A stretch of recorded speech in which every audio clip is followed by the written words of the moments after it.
في مخصص الموضوع هذا.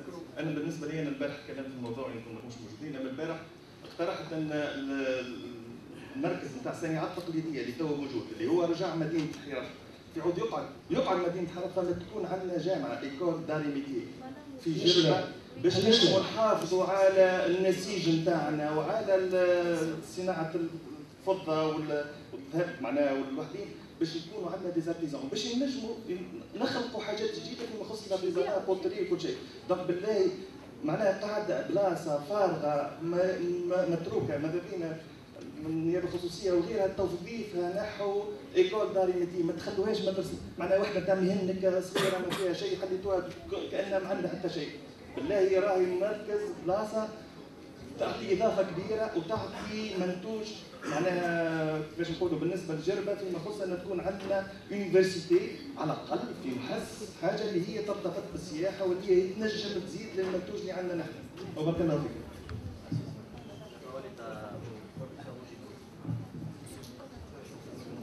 Merci. J'ai toujours présent à l'esprit pour le patrimoine. Aujourd'hui, nous sommes là pour voir la valorisation, l'exploitation du patrimoine et surtout des actions concrètes. Donc, concernant par exemple Minex, c'est ça. Deuxième chose, il faut diversifier les actions. Il n'y a pas que des choses réelles, pratiques, etc. Mais vous savez que j'ai un laboratoire, on a fabriqué, nous avons une pépinière de 50-60 étudiants qui sont sur des thèses. Pourquoi ne pas faire des propositions de thèmes, de thèses qui seront pilotées à la fois par l'université, par les ONG, et assistées par les ONG, parce que l'année prochaine, par exemple, on va dire que sur les Menzel, voilà, nous avons une thèse, voilà l'état d'avancement de cette thèse. Et je pense toujours à l'année prochaine, au forum prochain, aux différents types d'actions qu'on doit faire. Merci.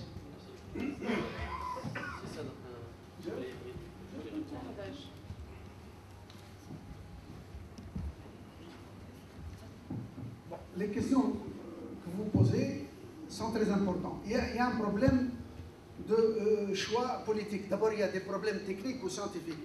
Une fouille, c'est une agression du patrimoine. Une fouille, c'est un livre d'histoire qu'on ouvre une seule fois. Si on se trompe, c'est fini. Deuxièmement, une fouille, c'est une dégradation. Donc, et on sait ce qu'il y a dans Menex. On sait exactement ce qu'il y a.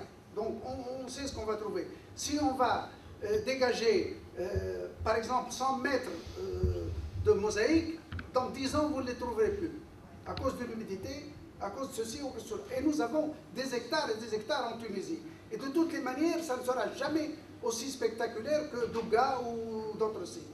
Donc, pour Gerba, il y a un autre créneau, c'est les arts et traditions populaires, et c'est le patrimoine qui est unique, qui est original et qu'on ne trouve pas ailleurs. Il faut aller dans cette politique. Et deuxièmement, nous n'avons jamais eu une politique nationale du patrimoine. Tous nos ministres de la culture, depuis l'indépendance jusqu'à maintenant, ce sont des gens incultes au niveau du patrimoine.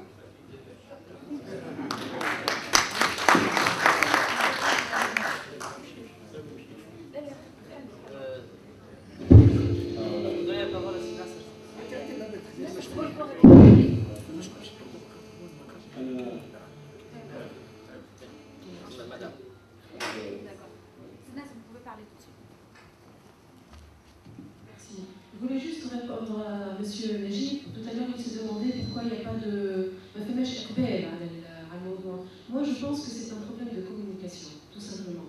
Si vous voulez que les gens viennent et visitent, on doit travailler sur la communication, faire des points, par exemple, sur les 3 entrées de l'île, le Batar, Jim et à l'aéroport, bien structurés, avec des hôtesses, avec toute une formule de communication qui donne les informations sur les sites qu'on a sur la Djerba, sur des bornes, en plus, mettre des bornes électroniques dans tous les hôtels, bien sûr parce que des fois on trouve des touristes qui sont là, qui nous demandent où est-ce qu'on peut visiter, qu'est-ce qu'on peut visiter dans votre île, et ils se fient à les guides touristiques et aux réceptionnistes. Par contre, on doit bien structurer, vous avez un exemple, vous l'avez montré, de bornes électroniques qui sont très très bien structurées, et là il suffit que toute personne, tout visiteur il passe, il trouve l'information adéquate. Et je pense que l'Office national du tourisme, il a commencé dans cette démarche, il faut juste accélérer les choses et mettre en pratique tous ces projets. Merci. Merci, Cécile. Deux remarques rapidement. La première concerne le musée d'art et de tradition populaire de Honso. Son plus grand défaut, ce musée, c'est déjà l'architecture. Il n'a rien à voir avec l'architecture djalienne. Et là, une petite comparaison avec le musée d'art et de tradition populaire à Galel reflète cette distance. Hein. De point de vue architectural, c'est un grand défaut. Déjà, donc, l'un des atouts du musée de Galel, c'est son architecture. Hein. Ça, c'est donc déjà une première remarque concernant donc, le musée de Honso. En ce qui concerne, juste pour réagir à ce qui a été dit par le professeur Sadr Aziz, nous savons que Djerba renferme un patrimoine matériel très riche et varié. Malheureusement, ce patrimoine, il est encore enseveli, caché sous la terre.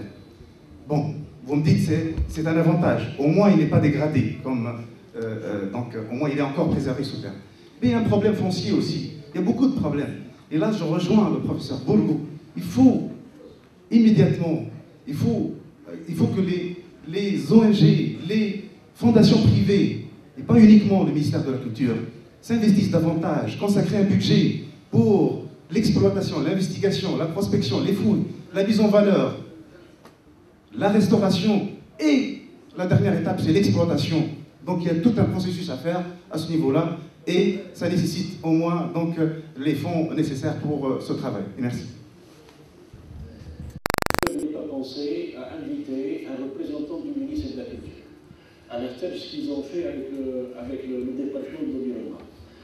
Et nous, en tant qu'association, nous avons adressé il y a 2 semaines une lettre au ministre de la Culture pour faire une visite officielle à Djerba et constater de visu l'état de dégradation dans lequel, disons, l'état de marginalisation dans lequel sombre notre culture, qui est l'enfant pauvre aussi, comme l'environnement à Djerba. A été un partenaire de taille de l'Institut national du patrimoine, qui relève évidemment du ministère de la Culture, en matière de restauration des monuments.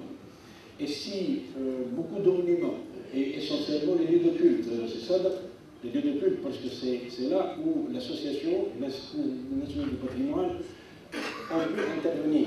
Et là, je voudrais m'attarder, et plutôt parce que beaucoup donc nous font cette remarque. Pourquoi donc vous vous intéressez aux lieux de culte et vous délaissez les manzals, les houches, les ateliers de tissage et les mineries? Donc notre réponse est tout à fait ça. Parce que les lieux de culte relèvent du domaine public, de la propriété publique. Et là donc quand la SIDJ sollicite l'intervention de l'Institut national du patrimoine au niveau du financement, l'Institut donc répond par l'affirmative. Et c'est le processus qui a toujours été suivi par la SIDJ depuis sa création jusqu'à aujourd'hui même. Il y a des travaux de restauration qui touchent beaucoup d'autres lieux de culte au fin fond dans la campagne djalienne.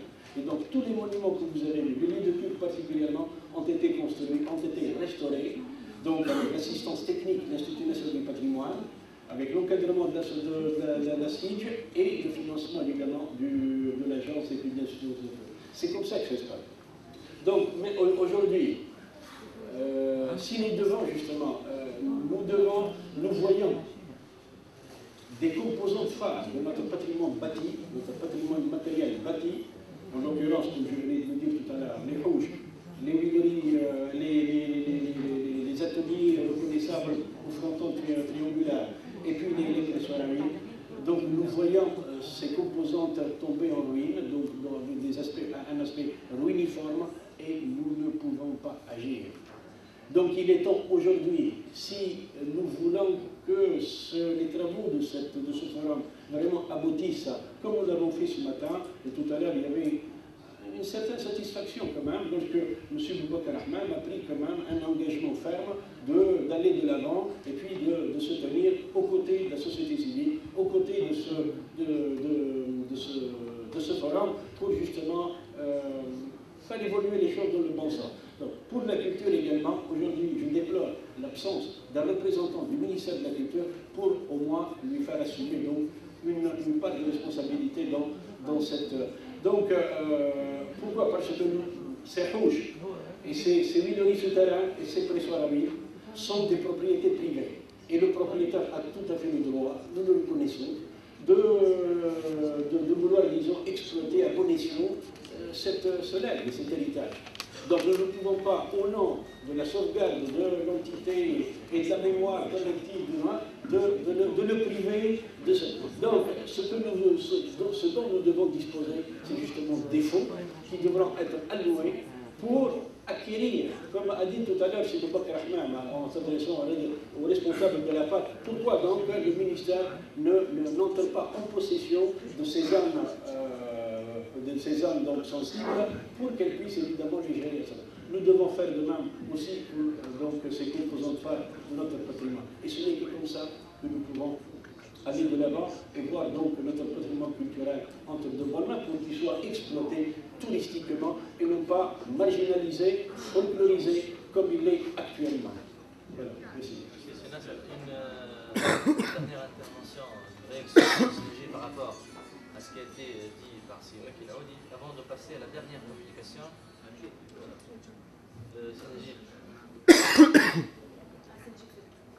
فيما يتعلق بالطابع الهندسي المعلوم ان المتاحف عالميا تخلت عن طريقه الواجهه المتحفيه او الواجهه المتحف كواجهه معرض الموزيتون يعني تكرس الواجهه معناتها مظهر معلمي اسبي مونتاج. هذا معنى من الاختيارات التي هندسيه نتحدث تم التخلي عنها واصبحنا نتحدث عن ادراج المحيط الاصلي الهندسي الاصلي المصاحب للاشياء في الواقع ضمن مسار العرض. يعني اصبح يتم هضم الجوانب الهندسيه ضمن مسار العرض. مثلا وقت اللي باش نعرض مثلا منقولات هم اثاث منزلي يتم اعاده انشاء مثلا بيت زوجيه وفي خدم